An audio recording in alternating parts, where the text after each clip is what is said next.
Ready. Let's roll.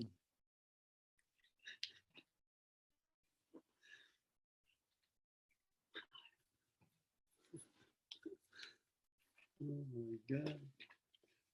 Okay, put me on mute.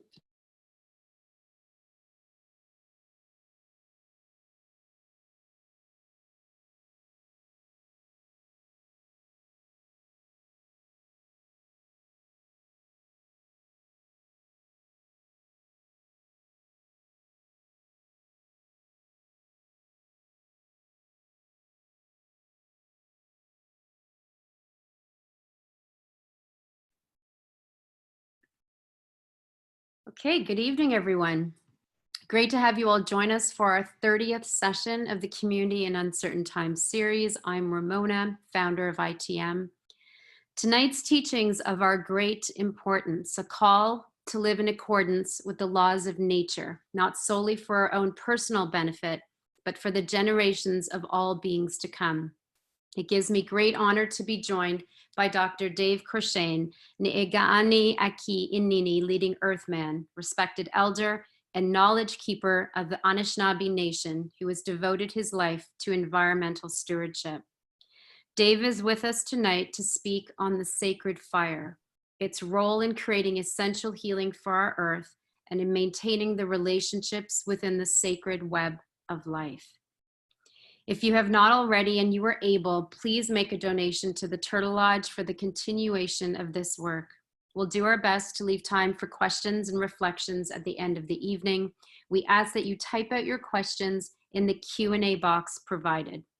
Joining us from the Turtle Lodge International Center for Indigenous Education and Wellness, a sacred lodge recognized internationally and by the Assembly of First Nations as one of the most important gathering places for Indigenous peoples on this land. I am honored to welcome you, Dave. Thank you very much, Ramona. Ujo anin dine magnitok. Nii Gaani Aki Innini lishnikas kinyo dotem. Saging donji nishna ben dao. Chibo abjituana anin ejigi kituani. Wemstigo hoji ni abjitonge ni aninga. Gagi jimini go jan chigi kituan. Eje buksend manwe tagamano geni chikshkituan. Chigo wind the mage an geni nanin. Gagi jimini go zet gain and ishinabe. Ni wechia at bimadizivan. Geni neji buksend manwe nongum. Chibiji Chicago on way out so can it soon done. Wabanong show nong nigabian suget. Is book send the man gaining Chiwichi go on gaining Chimaman and the man. Kinagego Gagi, Kinamago is young gaining Chernishinabe to go away Atsuka. My dear relatives, it really is indeed an honor to be given this opportunity to share with all of you this evening.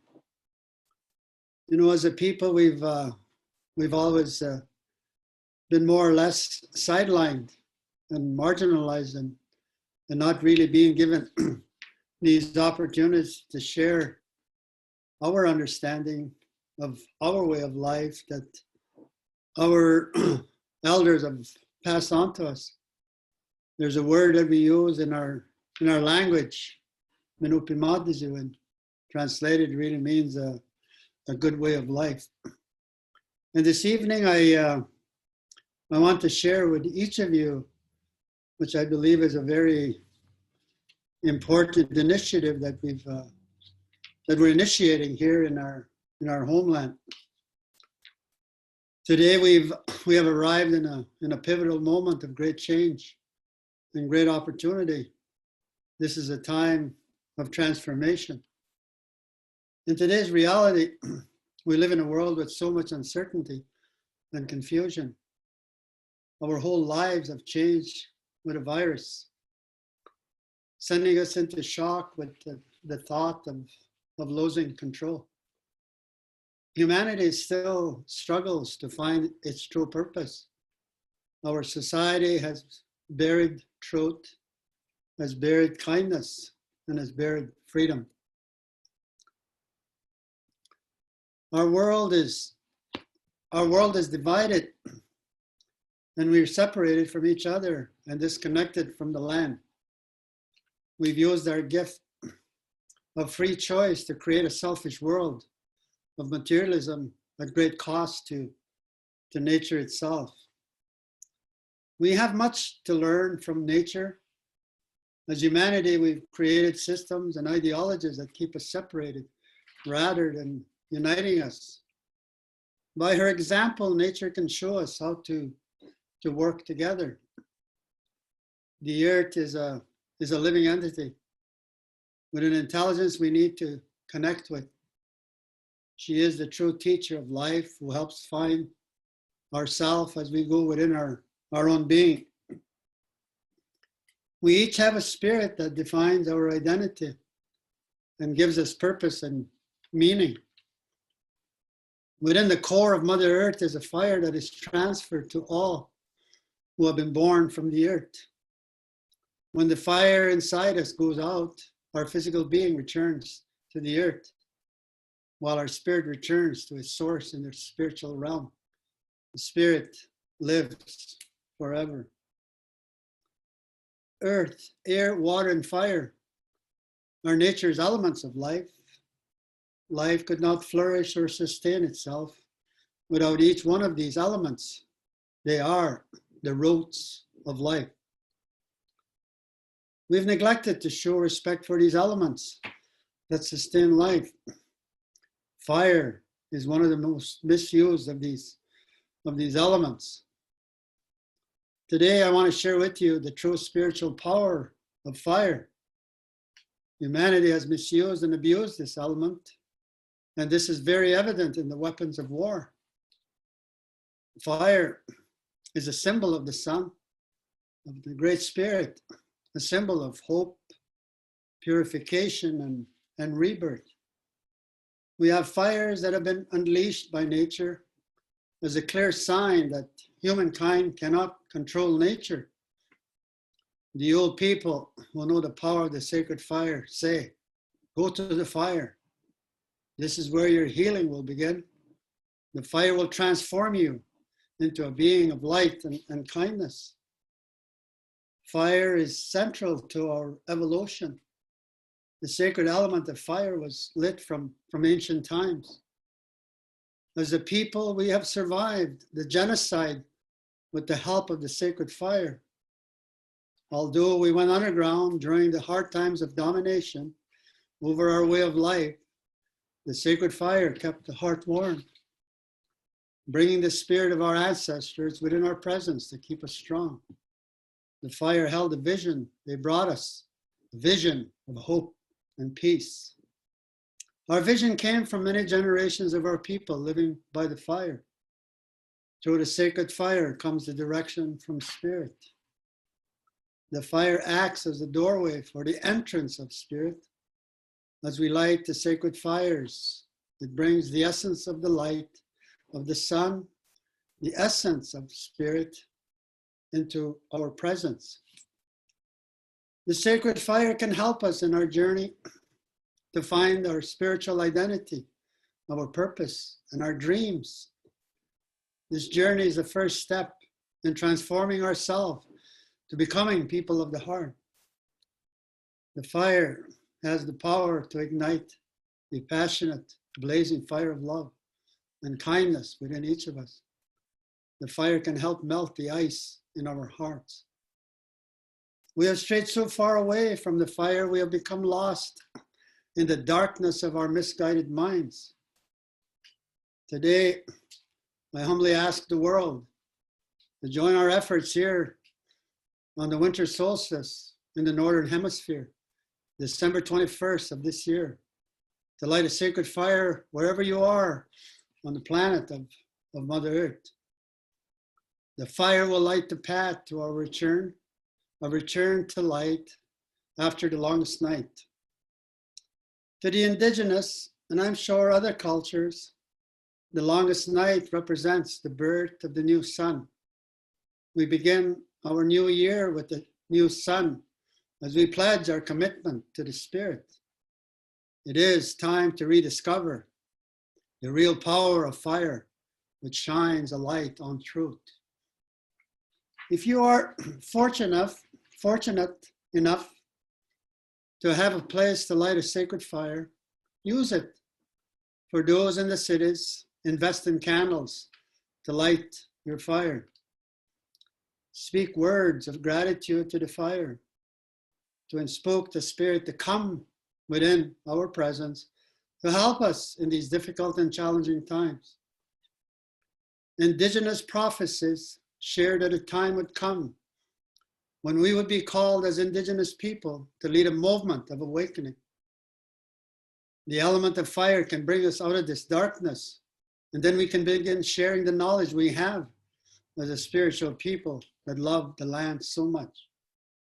We ask you to join us and help us to light the world on fire and clear a path, offering an entrance for the spirit of our ancestors.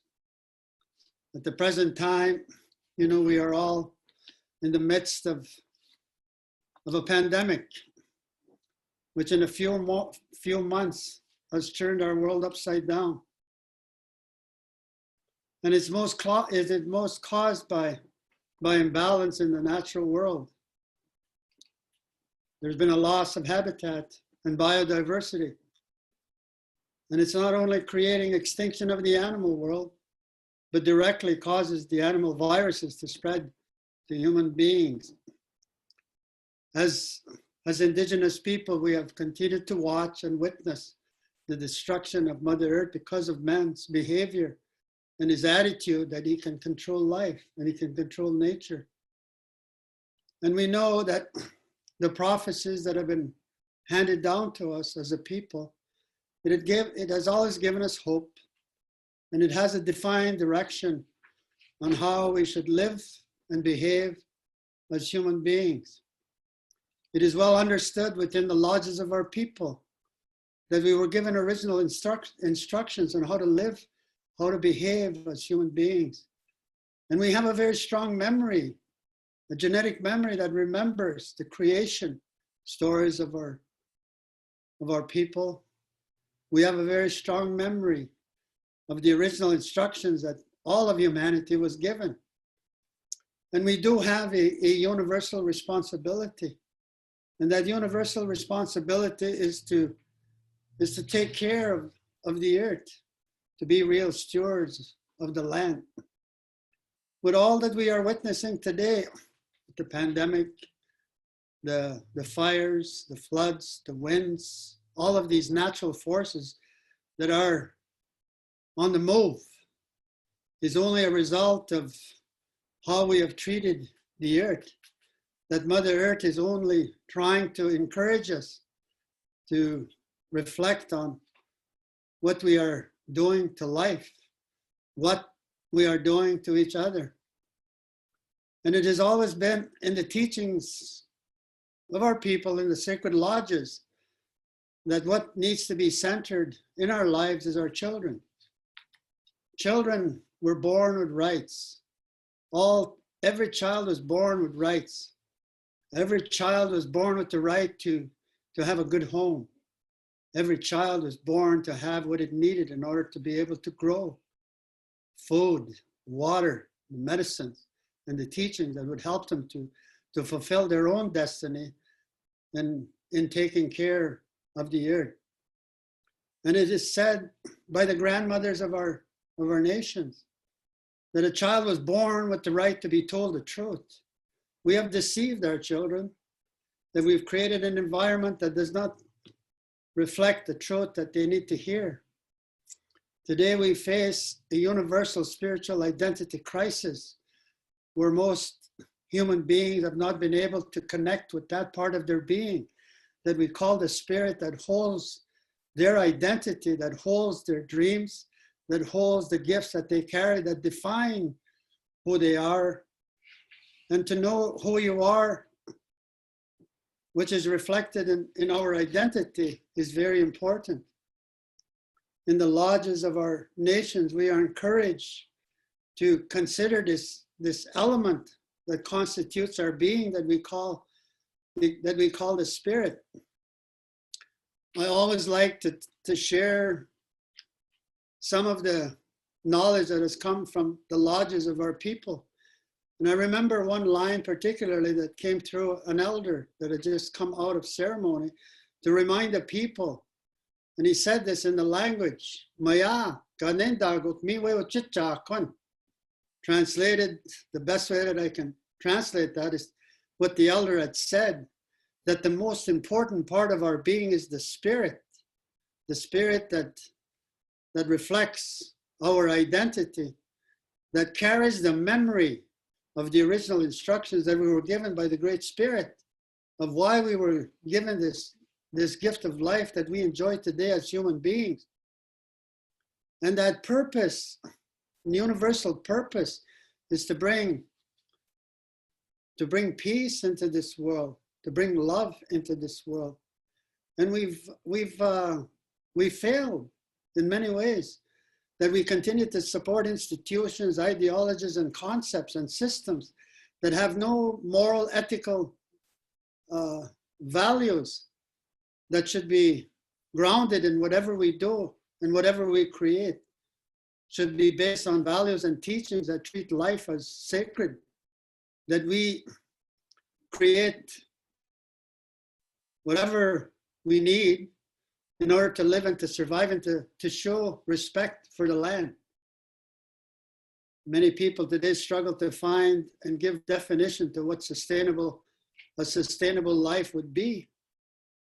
And where I see that so many have failed is to overstep what I believe is the most important part that we need to reflect on and consider, is the spiritual nature, that we should acknowledge that there is a spirit in each of us that is seen within the ceremonies of our people as a shining blue light that is in every living being, whether it be the human beings, the animal world, the bird world. Everything that has been given life has that shining blue light. The trees that are being destroyed, that act as real brothers to us as human beings, that give us the breath of life, that give us medicine, that give us so much, that today that the reason why we destroy the forest is to create more land for agriculture or whatever, for the cattle industry. And there's so many different things that we're doing today that is in absolute total opposition of the values and the teachings that Indigenous people, have always tried to share. We have said it over and over and over again, that what we do to the land, we do to ourselves. And this is what we are witnessing today, is a reflection of what we have done to the land. Now we feel, now we are challenged by what we are surrounded by, with the forces of nature itself. Nature has unleashed these forces to wake us up to the reality of what we are doing to each other and what we are doing to the land. And in prophecy, it was foretold that it would be here in our homeland that we call Turtle Island, that the truth would be revealed. And the truth, we see it being revealed right now. A lot of the negative behavior that we see that is being reflected by leadership is part of the revealing of the truth, that we can't continue to rely on delusional leaders that have no understanding of the moral and ethical responsibilities that we have as human beings. And we are told that each of us are born to be sovereign beings, that we have a right to be able to act in expressing our own free will and choosing and deciding the way that we want to live. Our sovereignty comes from having a relationship with the highest power that exists, that we call the Great Spirit. And it is also understood by our people that in the spiritual realm is held the higher intelligence that we need to be guided by. That is why we are a ceremonial people. That is why we do what we do, to ensure that we have connection to that higher spiritual intelligence that we need in order to to help guide us and to help find ways and means to find ourselves out of this insanity that we've created. There's so much that we need to do.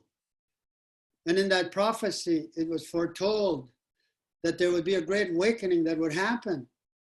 And when the awakening would happen, the indigenous people would be propelled into the forefront of that awakening or that movement to help lead all the family, our brothers and sisters, to come to realize that there is a way, that there is a way that we can have hope for the future, that there is a way that we can find ourselves again, that we can come to remember those original instructions that we were given on how we should take care of the earth and how we should take care of each other.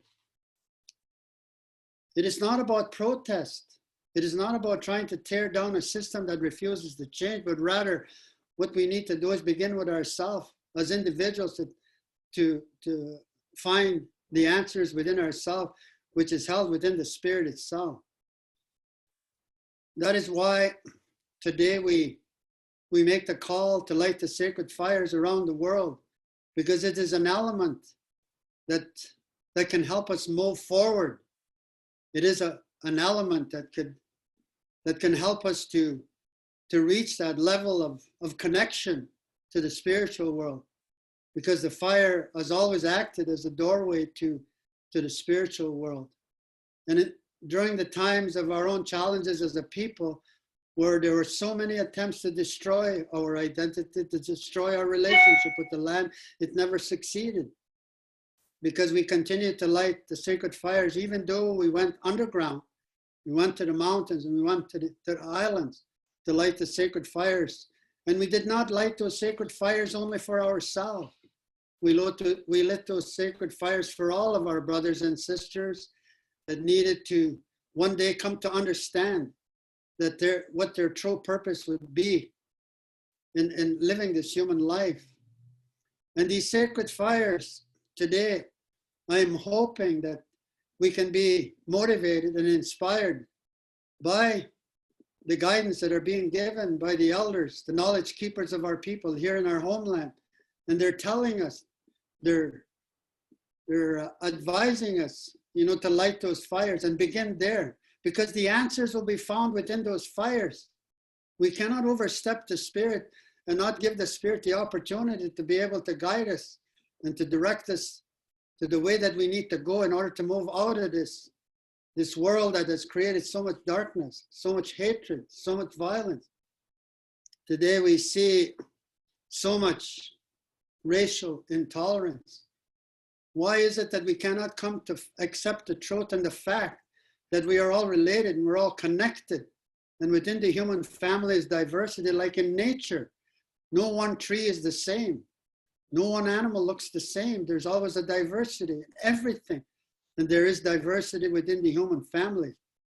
And the challenge for us is to be able to come together as one heart, to live from the heart in the sense that recognizing that there is diversity in the human family, and the diversity that we see that is evident within the human family was not to divide us, was not to separate us, but it was to give us strength, that we would have greater understanding and meaning of our existence as human beings, that within that diversity are gifts that are held, that would create greater understanding. And we need to be open to each other of the knowledge that each of us may carry that can help bring a better world. And we must be inspired to do it for our children, for all children. And we also need to consider the fact, that the children are not being mentored properly from the knowledge keepers that have an understanding of the sacredness of life itself. It's been my hope that, that one day that the knowledge keepers of our people in this part of the world would come to be recognized and acknowledged for the kind of knowledge that we hold that can help all people. That whatever knowledge that we hold, first of all, does not belong to us. It belongs to the people. And it's our duty and responsibility to share that knowledge to all our brothers and sisters in that uniqueness of that human family. And this is what we want to do as the knowledge keepers. It's been recognized and acknowledged that we are the original free and independent peoples of this homeland, which position us into be the true leaders of our homeland. And that is the truth. We are the true leaders of our homeland. I'm not saying that in the context of politics, but rather in the context of a spiritual leadership that recognizes this, that we must support the identity of every human being, knowing that they have an identity, they have gifts, they have a way that the Creator had given them on how to live their purpose in this life. And if we can reach that level of understanding, you know, that we show respect for each other, that we are open to each other and that diversity, then we have a chance, and then there is hope. If we're able to open our heart, you know, in that way. Ultimately, at the end of the day, it will be the people of the heart that's going to change the world. People that are able to feel the Spirit, people that are able to hear the voice of the land itself as it tries to encourage us, each of us, to understand that all that we need in order to be able to live and to survive comes from the land, and that we must have a reciprocal relationship with Mother Earth in the expression of unconditional love that we have, that she has for each of us, that we return that love by supporting the natural laws that are there, that reflect balance and harmony of the earth itself.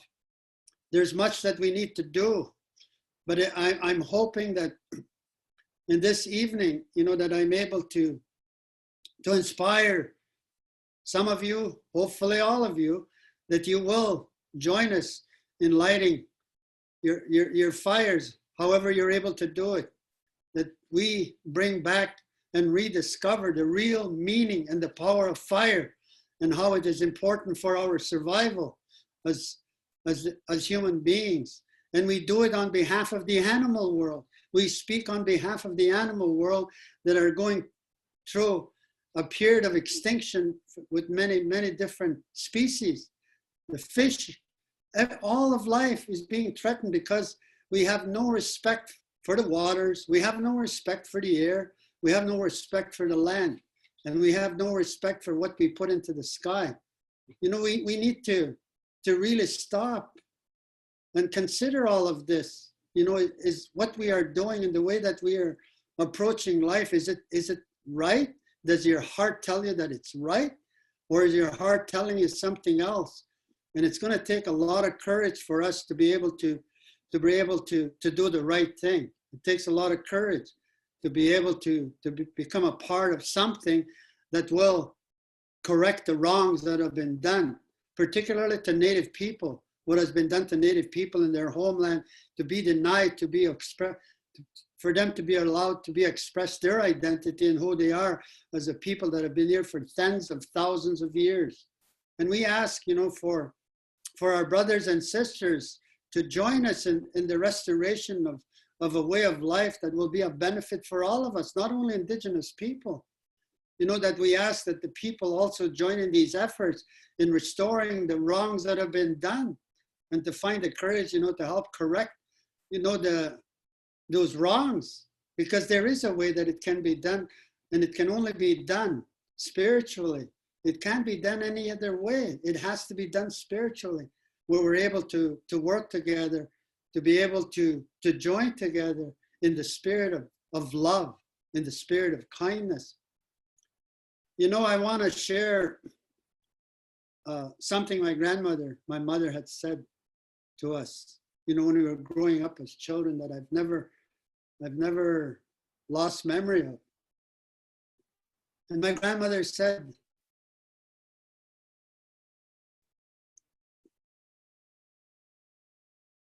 Aicha ayan kita, miwe kije adizun, miye mayacha ayan chijewe bizian, miwe kije adizun. And what she said was the most important way that we can act and live is in kindness, to show kindness. And if we are able to reflect on what we share as Indigenous people, can be summarized in one word: kindness. To be kind to each other, to be kind to all of life, to be kind. Even to ones that may hurt you, be kind to them. show kindness for those that have strayed away from the path of the Creator, and call them back. And the old people say, call them back, bring them back to that path that leads to life, that leads to greater understanding of our existence as human beings. There's much that we need to do. And then finally, I want to just share my mother's words, what she said to me before she went on to the spirit world. And I had given and taken her an offering of food from a feast that we had done. And I was leaving her home, and she called me, and I'll say it in the language and I'll translate it. And she yelled, Gozes, Gozes, Uwega minututawayan, manituga tibama. And this is a very profound teaching, what my mother had said. My son, this great deed that you have done for me today, the Creator will pay you. The Creator will reward you. Think about that. How do we seek payment for what we do as we help each other? Do we consider that the good deeds that we can perform in life, that the rewards will come from the higher source of intelligence, the higher source of love, that we would be blessed by doing good deeds for each other, that the Great Spirit will always be in our presence to see the things that we do in life, and He rewards us for all the good things that we do. There's abundance right in front of us. All we have to do is show kindness, is to show appreciation and gratitude for all that we are given in life.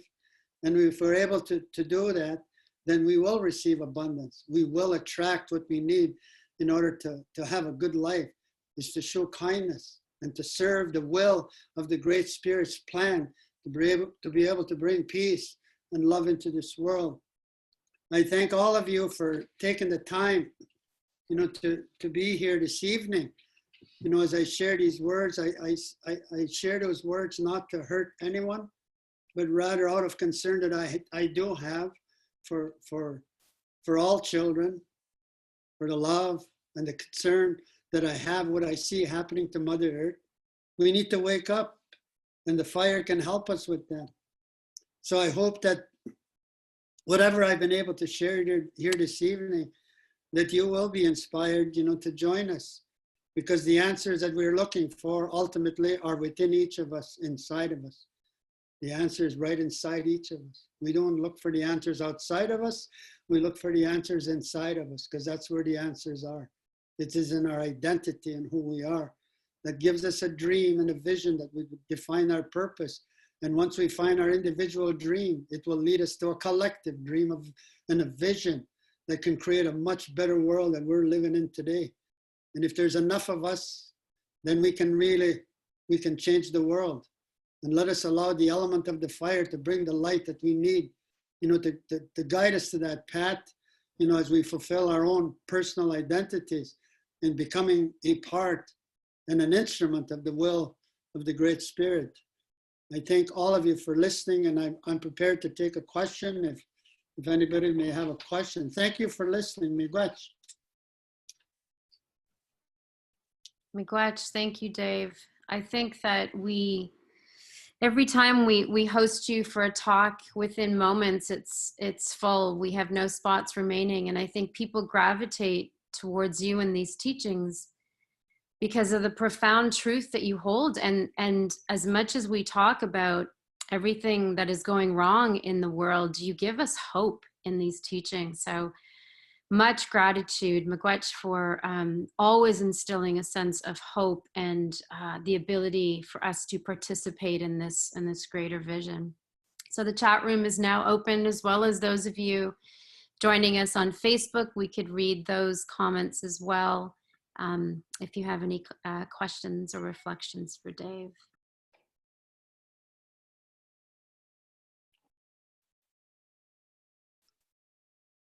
And I had a few messages about where to send donations, and that will come in an email tomorrow, and I'll also post it here tonight. Is there a special or certain way to light our fires, Dave? Can anyone light a fire? I'm glad that, the individual is asking. Yes, everything, whenever the guidance is offered, by the elders. It is always, hoping that everyone, would see it within their heart to participate. And yes, it is open for anyone that wishes to, to light a fire. I know that being in the cities can be really challenging. And that is why in some of our ceremonies that we light the candles that really represent, that fire that draws the spirit, to the words that we may speak and the hopes that we may have, that we want to share with the spiritual realm. But yes, it's open for, and I hope that the more that are able to light a fire, and I've said this, let's set the world on fire with a sacred fire, and we're being given direction now on how to do it. Would you please share some of your understandings about the 7 fires teaching and the promise of an 8th fire? How are we doing? What can we do to help awaken the 8th fire talked about in the teachings? I think that, what we're doing right now is really in fulfillment of that 8th fire. The 7th fire really talked about, the return of indigenous people, retracing the steps of their ancestors to recover, from the attempt, to destroy us through the experience of the genocide. And many of us were able to find their way back, to those sacred fires and the sacred places of our people to reactivate our own spirit and to restore the memory of who we are. And the 8th fire is really about what we are doing right now, and making a call for the sacred fires is really would be in the fulfillment of the prophecy that in the 8th fire that we would be given an opportunity to come together to join in one common vision of creating a spirit of unity amongst ourselves, but also recognizing that there is diversity within the human family. And the fire, of course, will help us to understand all of this, that unity is very much needed. So the 8th fire itself is already in practice. If we're able to fulfill lighting of the sacred fires, it would be a fulfillment of that 8th fire. And we want to, to make that offer worldwide. That's why we come onto these kind of, and use these technologies that it's able to reach people from all over the world. Certainly, we have people now that have expressed, that their support, that they're going to light the fires. I know that, we had people come, call us from Japan that they're on board, and it's just beginning to move now because it's only been recent that we put this initiative out publicly, and we're going to continue to offer and as much as we can to create more awareness. And I hope that the people that are listening today, that you join us as you share the message that we are giving here this evening, and you ask all people that want to join, to join us in this effort. The more of us, so much the better.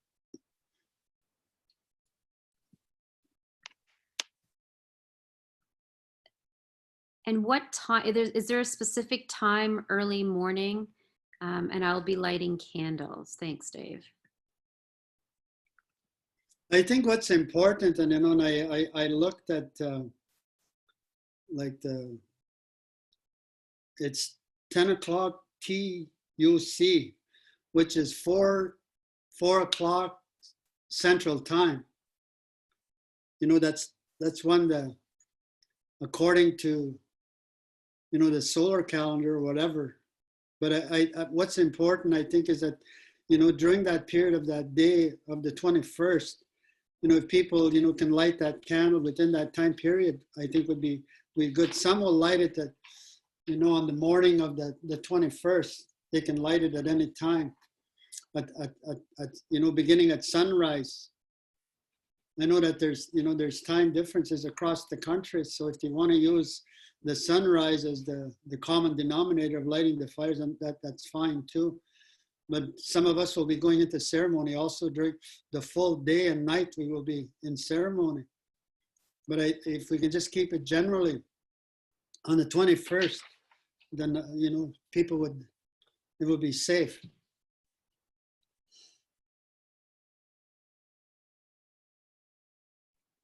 There's comments of people joining from different parts of the world. They will be with you in December. Could you talk about the prophecy of the time of the transformation that the elders talked about years ago?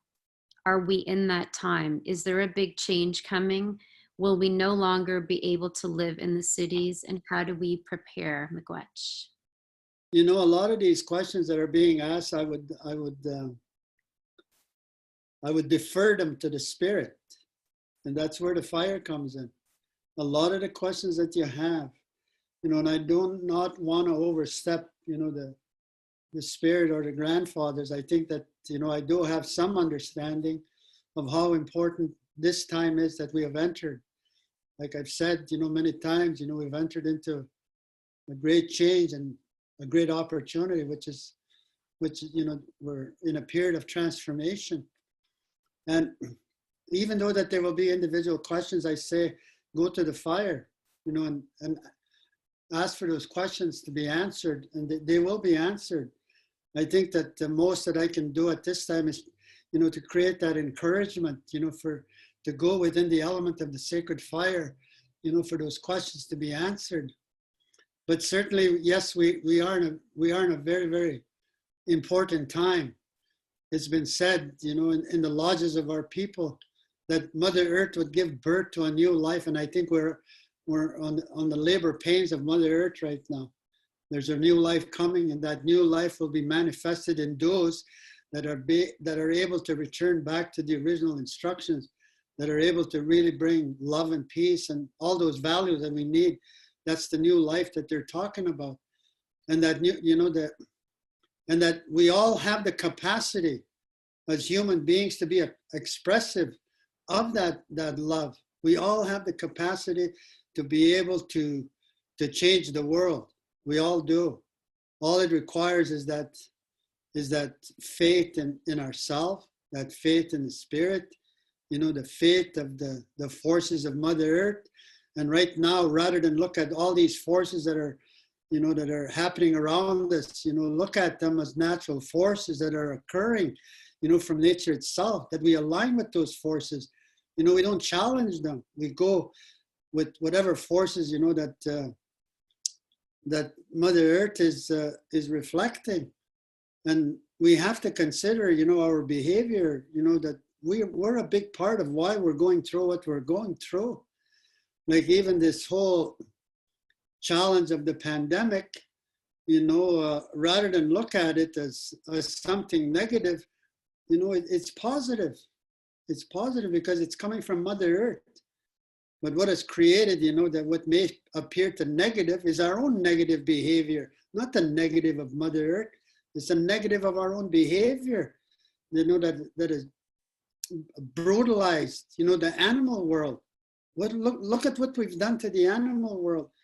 And the animals, you know, they carry a lot of these viruses that have been unleashed. And now, you know, because of our own behavior, now we complain now. But, you know, I think we need to stop and think of what we are doing to all of life, the animal world. I saw an article here this evening where in New Mexico, all these little songbirds are dying and science can't figure out what's going on. Why are these beautiful little songbirds falling out of the sky? Science can't figure it out. They're saying maybe it's the smoke, maybe it's the wind, maybe it's our behavior that's causing all of that. But we never stop to reflect on that. It's a sign again. We're given many, many signs from nature, you know, that something is terribly wrong. And we always try to find an excuse and rationalize, you know, our behavior, that we can continue to behave that we do. And we can't. Look at what's happening. Look what is falling out of the sky right now. Is there these birds, and they can't figure out what's going on. I see what's going on. You know, I can see, you know, and I think that all of us have the capacity to see. We all have eyes. We all have feelings. We can hear, you know, all of that. Why are we not using them, you know, to take care of the land itself? Why are we not listening, you know, to the songs of the birds?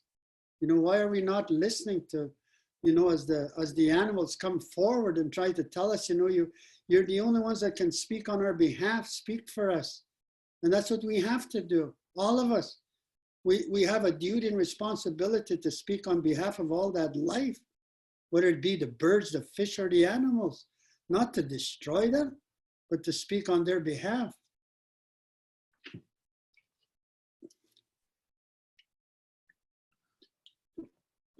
Hi, Dave. Thank you so much for the teachings. What advice do you have for those that are suffering in the neighboring fires, as well as how can we support those suffering?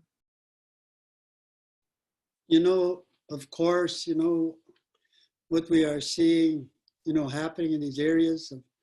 And in this case, the question has been asked about the wildfires. And I've seen the response of many of the people in that area. And I think there's many people that have already, got the message. The material things are not what's important. I think what's important is is life itself. And there's some that are beginning to see. And I think we should feel happy, that they are individuals that are willing to see. And it's a matter of adjustment. How do you adjust, to what we have created as human beings? How do we change, how we've lived? And again, I would say that as much as the fires, that have destroyed many of the homes, then we have to return. We have to go back to the fire, to the sacred fire that I'm talking about here. Go back and ask for the help of the spirit that can come through the fire, because that is what we need more than ever right now, is a spiritual connection to guide us on what we need to do and how to survive. I don't have the answers, for people that have been displaced by the forces of nature, but the spirit does, Mother Earth does, and I think that each of us have to find our way back to that relationship. A relationship with spirit, and say, I don't know what to do. How do we deal with the pandemic? And in our way from the lodges, we say, let's go to the spirit first. Let us ask to be taken care of. Let us ask that we be protected. But there's also, an understanding within the lodges that each of us are given a certain amount of time to be able to come and live and enjoy this physical world. And one way or the other, none of us are going to survive death. If however that it comes, then maybe that's the way that we're being called home. Maybe that's oversimplifying it, but the fact is, is how do we treat, the moment of the breath of life that passes through us, and every moment that we breathe. How do we take care of that? And I think what the experience of our relatives, that are challenged by the forces of nature, such as the fire, the winds, the flood, that's the water. What do we do? I think that, the unleashing of these forces by nature is really, in alignment with the prophecies. It's a time of awakening. We have to wake up, and yes, we of course would, speak on behalf of our brothers and sisters, our relatives that are in that area, not only the human beings, but the animal life, that suffers because of our behavior that has been really the result of the unleashing of these natural forces. And they're natural forces, and you cannot, and no one will ever control nature. And I think that's what we're being taught. You cannot control nature. You cannot feel that you can overpower nature. And the first and most simple, profound understanding that each of us can have is that Mother Earth is alive. She's a living entity. She's very powerful, like any mother would, that if a child misbehaves, that mother is going to correct that child. But think of that in a universal way. Now, the original mother to all of us, if we don't behave, she's going to find a way to correct us, not because she wants to hurt us, because she loves us, because we cannot continue to do what we're doing. And if we, listen to what the Spirit is currently advising us and encouraging us to do, is we begin with the fire that is in reflection of the Spirit itself. There is a fire in each and every one of us. And we have to help fuel that fire and nurture that fire within each of us. And we use the sacred fire to help us to do that, to really ignite our passions, you know, to love, you know, to be kind. And that's the answer for, you know, for the people that are going through this experience. Be kind, then you'll be provided the abundance, whatever you need in order to continue to survive. Thank you, Dave. And I think there's one more that I will offer up here. As an Indigenous person, how do I support other Indigenous people without despising white privilege and all they have stolen from the Indigenous people worldwide? You know, that question is very easy to answer. Love. You got to love everybody. You got to. There's no way. There's no other way. You know, and I what I said earlier, what my grandmother had said, be kind to even those that hurt you. And we have been hurt, but you know, we have the capacity to be able to forgive. And that's not an easy thing to do. I'm not saying that's easy. That requires a lot of spiritual help in order to be able to let go of the anger. You know, we look at the current reality of the issue of systemic racism in this, not only in this country, but basically all over the world. You know, and how do we deal with that? Not by anger, not by hatred, you know, but by love, you know. And then when it's been my experience in life that if you're able to be a magnet in that way, to be an expression of love, you know, you can move much further ahead. Because to do anything opposite, you cannot defeat violence with violence. You cannot bring peace into this world by you know, using hatred against hatred. That doesn't work, and it will never work. They are, according to the prophecy, all it takes is a few people to be the holders of that belief and become the seed of the new life. And the question I would pose out to people there: are you a person of the heart? Do you want to help put that seed, you know, in this part of the world, so that it could travel, you know, globally, universally, that we have done it here on Turtle Island, that we call America, that reflects the diversity of you know, the uniqueness of the human family. And I like to also just quickly share with my own people, you know, from the origins of our creation, you know, that we are a spiritual people. And you know, that I would strongly encourage, particularly, you know, those that may be angry, that want to go to protest. And I know that many would not agree with this, but protest will never advance us, as much as people like to believe that. You know, it's been my experience in life. I've done all those things. I've experienced that, and it doesn't work. And that's why the knowledge and the wisdom of elders is so important, because they know what doesn't work. And I know that anger doesn't work, that we have to find that strength within each of us to be a full expression of that love. And I'm not saying it's easy, but the more you're able to do it, then it becomes easier, because you see it at work. It becomes totally visible in how it can change not only the other person's life, but it can change your life also. So to me, it's all about love. That's all we got to do. You got it.